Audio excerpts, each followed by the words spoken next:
So today I'm chatting with Celeste, a sexual 7 and a ENFP, about creativity. So what does creativity mean to you? I think the short answer is going with inspiration.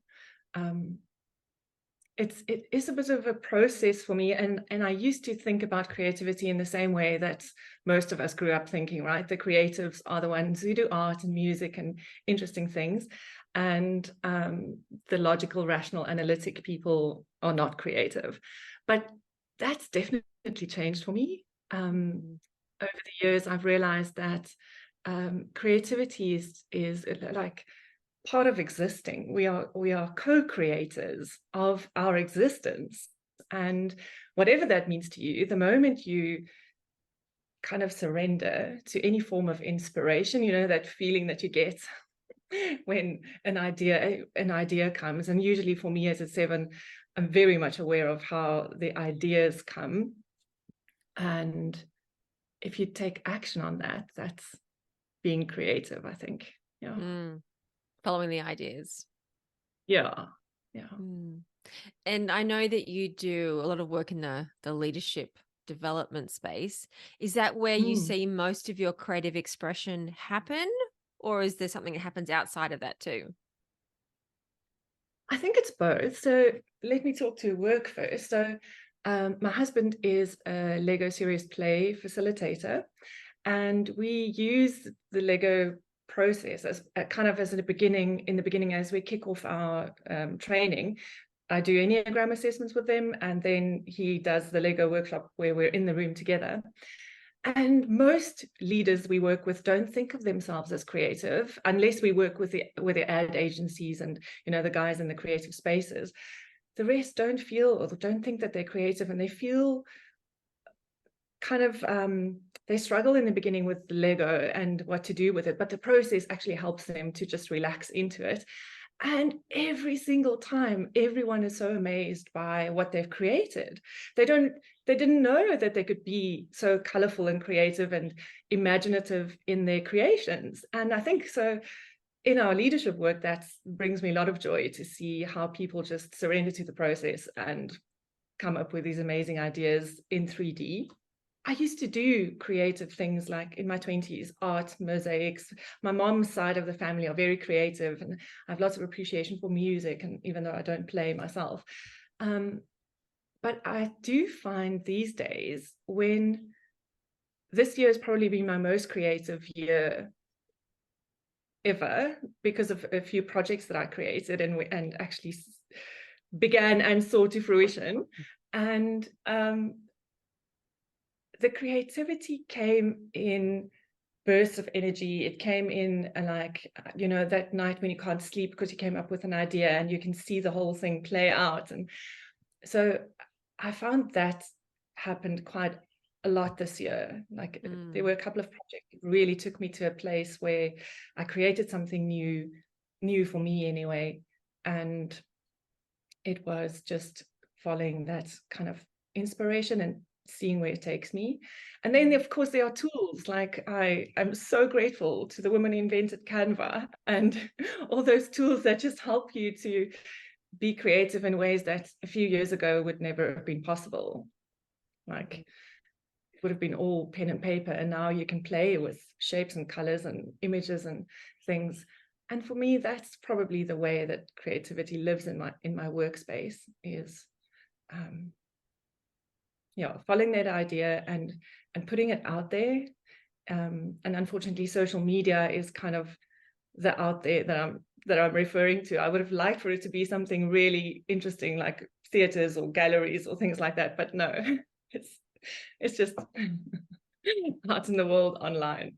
I know Mm. sometimes social media does feel like a little bit of a letdown as the only Yeah, source for our creative output, doesn't it?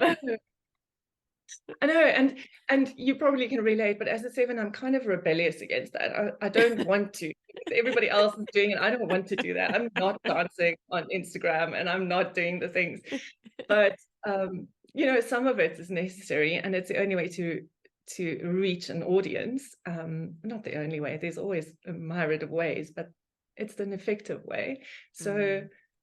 we can still do our thing in our way without, having to. But there is kind of a limitation for me, is the moment there's an expectation of having to do something a certain way. I don't know. I think it is definitely a 7 limitation, where I just feel like, no ways, I'm not doing that. I refuse. But anyway, tangent. No, but I understand that feeling though. I go through those debates myself. Yeah. And I do agree, like I'm not a graphic designer and never will be, but having access to tools like Canva does make so many more things and ability to put things together in a way I couldn't have before. And you're right, I do really appreciate that. Yes, yeah. And even making short movies, like just tools on the Mac, like the iMovie, makes it look professional, makes it look really nice. And I certainly don't, but yeah, that's probably also a 7 thing. Hey, winging it a little, like just flinging stuff together and using what's available to make it look professional. And yeah. And I liked how you said that this is the most creative year yet, and partly because you actually finished some projects.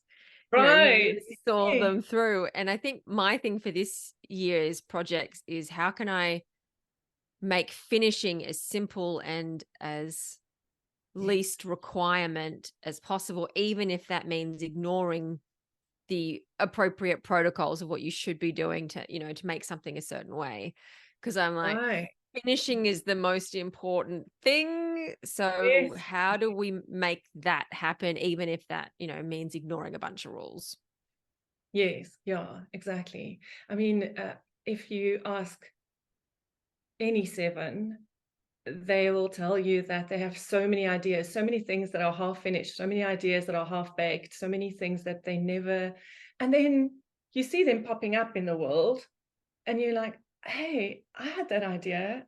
And, the idea, like, I love how Elizabeth Gilbert talks about in Big Magic, how the idea comes to visit you. And if you don't receive it or work with it, it moves on to the next. It's like it's an entity, it's like a thing. Yeah. And I've seen that too many times to not believe it. Yeah. I think I've reframed finishing to include the marketing of the thing. So I like to create, let's say I like making workbooks or designing workshops, but I might never get around to marketing because the writing of the book was the finished product. And so now I've had to Right. change the deadline, like the finish line, in order to make sure something actually gets out into the world beyond just I've written it. That's so good. Yes. Yeah. Because that is the part that normally fails me as well, is like actually telling people I made this thing, or designed this course, or Well, it's created the end of the something. process. By then, Yeah. there's very little excitement left to work with by then. Oh, yeah, We've that's used so it true. all up. We spent tons Yeah. of time imagining telling everyone about it, but we just never Yeah. actually did it. Doing it. No, absolutely. I can so relate to that. And I'm thinking about a specific little course that I created last year. That's actually so good, but nobody knows about it. I understand this problem well. Yes, yeah. So, what supports you to be creative, would you say? I think a little bit of getting out of my head is normally good for me to actually get going. So something that I've only started doing maybe 18 months ago was meditation. And I have found that to be tremendously calming and helping me to zone in on one thing at a time. And my prayer every morning is just like, okay, God, help me to do the most important thing for today, because I have a list longer than my leg of things that I need to get done or that I can think of doing. But what's the one thing that I need to do today, and kind of give priority? And then when I do morning meditations, I find that's my most productive days. That's when I get the most done. Mm. But then I struggle to sit with the routine again. So, my downfall is just having a routine and structure in place. So my mornings look different every day.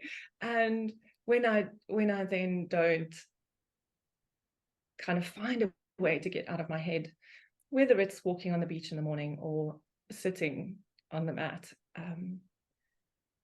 I tend to loop and not be creative. So Right. tools like that.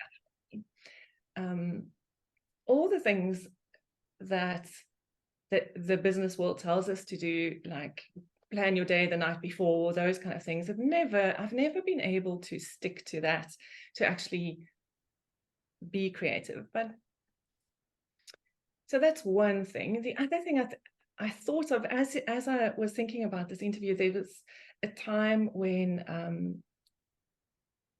I rallied with my brother. I was the navigator and he drove. We did South African Rally Championship. Very cool. That was so fun, yeah. But then I started blogging about it, and sometimes the words would just come easily. Like I would sit down behind my laptop and I'll type the whole blog out, and it would be funny, and I'll post it, and it's done. But then people started noticing it and asking for it, and then I was like, no, now I'm not doing it anymore, because now people are expecting me to do it. And then I tried to get it done by using things like, authors I love, to just go and read passages from them to inspire me, or to watch. I even watched stand-up comedy shows just to get in the mood, of being humorous or funny before writing, just to kind of prompt it.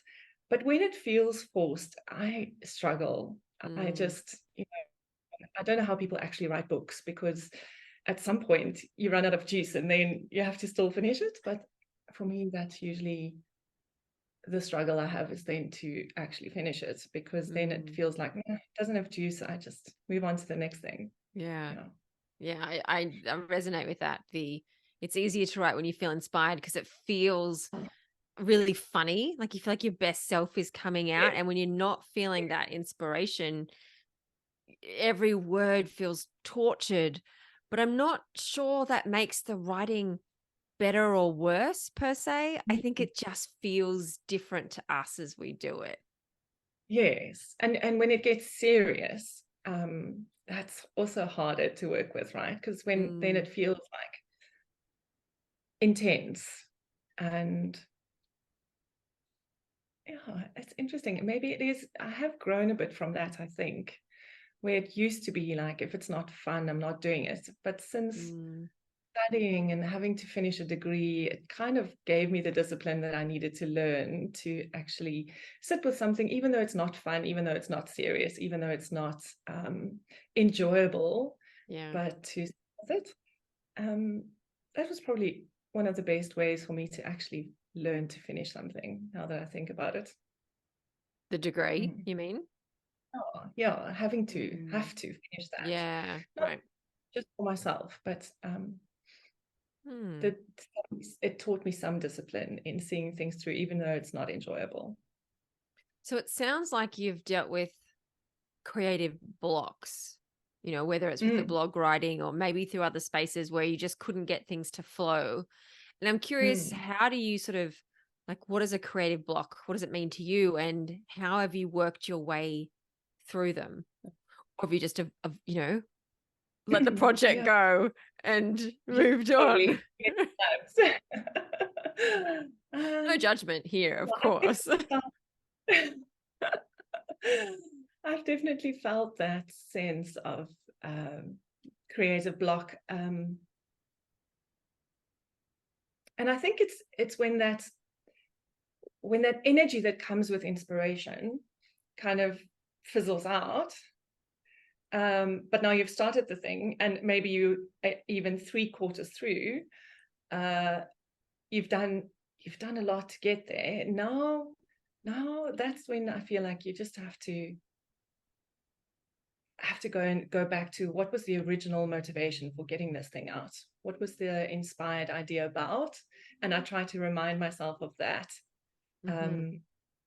Because normally I believe that creative inspiration comes from something bigger than ourselves. It comes from outside us, and there's a purpose and a reason for that. So if I can reconnect with the original purpose of the thing, that kind of gives me some motivation to finish and to see it through.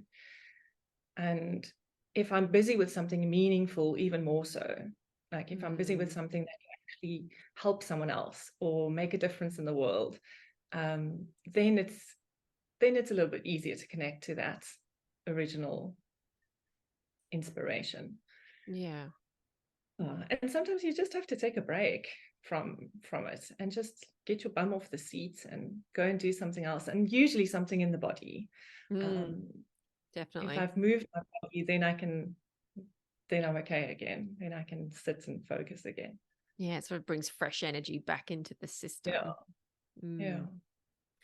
So for you, how has knowing that you're a sexual 7 shaped your understanding of creativity, or even if not cognitively, changed how you creatively express yourself or not? I think no, yeah, it's in many ways it gave me grace for my process, because in the past I would just kind of criticize myself for not finishing things or for not seeing things through.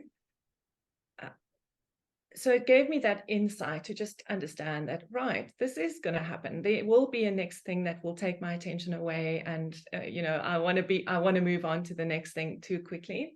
So it gave me some grace for that, and also helped me to say, okay, let's go to the one. What systems, what processes, what structure can I put in place to help me to finish this thing? So that understanding has helped me quite a bit. And I think that probably also helped with the understanding that creativity is not only art and all the magic that I believed it to be, that it's also creative problem solving, that it's also finding different ways of thinking about things and, seeing things in the world. And I appreciate that about myself now, that someone recently said to me, I was in a meeting with them for the first time, and afterwards I thought, sure, I may have been a bit much in that meeting, coming up with different ideas, and it just came out. And afterwards I said to him, sure, sorry, that was a lot. And I respect your process and the way that you've been doing things. It's not that I want to come and disrupt everything. It's just, these are the things that came up. And she said to me, no, we want all of you. We want all of your creativity. And I thought, that's a gift of seeing that as creativity, seeing the different way of thinking as creativity. And I think, being a sexual 7 probably has an additional layer to it, in the sense that that idea of the idealized world and the idealized way of seeing things, and kind of almost ethereal about, this is not reality. There's a whole bigger picture. There's a whole different world playing out, and we just need to bring heaven to earth, that kind of making that real. I also appreciate that about myself now more than I did in the past, where it's necessary in the times that we live in for some of us to be able to see the world as beautiful and bring some of that into reality for others, and be positive about what could happen, especially in my country. There's a lot of negativity in the media, and true 7 style, I just don't do media anymore. Like, I just ignore that. Because in my world, there's so much possibility. I see possibility around me all the time. And I think that's something that should be nurtured in times as these. We should probably all just pause and see the possibilities and go with it. And we need the other types to actually make it come, to make it happen. Absolutely. So you've mentioned a few things that I can see that you're proud that you created, but is there one thing in particular, whether it's personal or professional, that something you may created in some way that you're most proud of or excited about?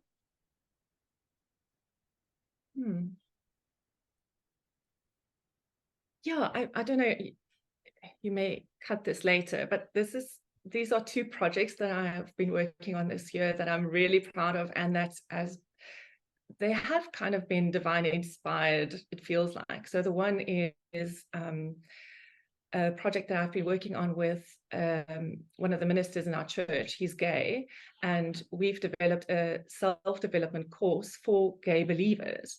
And that was such a satisfying project to be part of, because it's never been done before in the church where I grew up in. It's there's this gap between the LGBTQ community and the faith community, and we kind of created a space with whole new material for them based on the Enneagram, where they could come together and do self-development and not have to fight for existing, and not have to worry about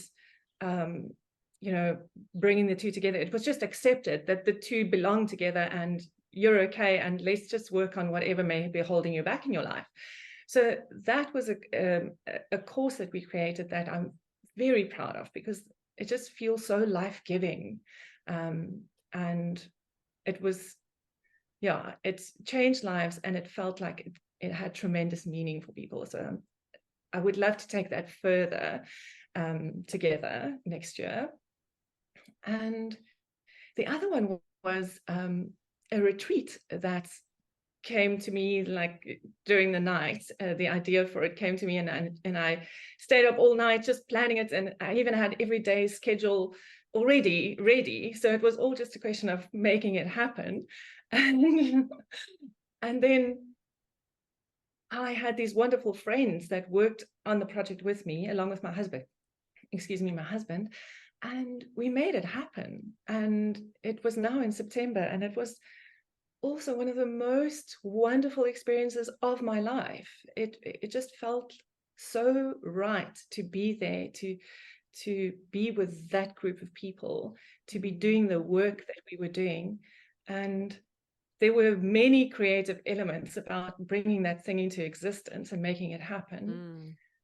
And I just want to do more of that. That feels like, this is touching on something bigger than me, and it's making a real difference in people's lives. So I think that's where I would like to channel my energy and creativity in time to come. Is more of that, please. Both of those projects sound amazing. So I do hope you get to carry them on. And I liked how for the second project, you roped in people to help make it happen. You didn't take it on yourself. Those projects were actually collaborations. Both were, connecting with people that you have a strong connection with, and people that you have a similar worldview and values and vision. And I would not have been able to do it without them. It would have been one of those projects that just probably fizzled out eventually if it wasn't for the collaboration and the different personalities that made it happen. Oh, no, that's great. Thank you. Yeah. Thanks for sharing all of your insights and experiences around creativity. I've found it interesting, and also just how much it resonates as being a 7, even though I'm a self-pres 7. Any final thoughts before we wrap up? Oh, I wish I thought about this before.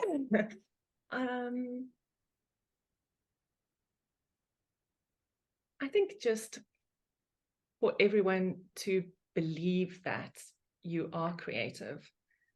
You are creative because you are in existence. You are a co-creator of your life, and to kind of open your heart and your mind to the energy of inspiration, and to follow your curiosity and see where it takes you. And I just think that's the most exciting and enriching way to live life, and just to be open to it. Absolutely. I love that. Yeah. Thank you. Thank you.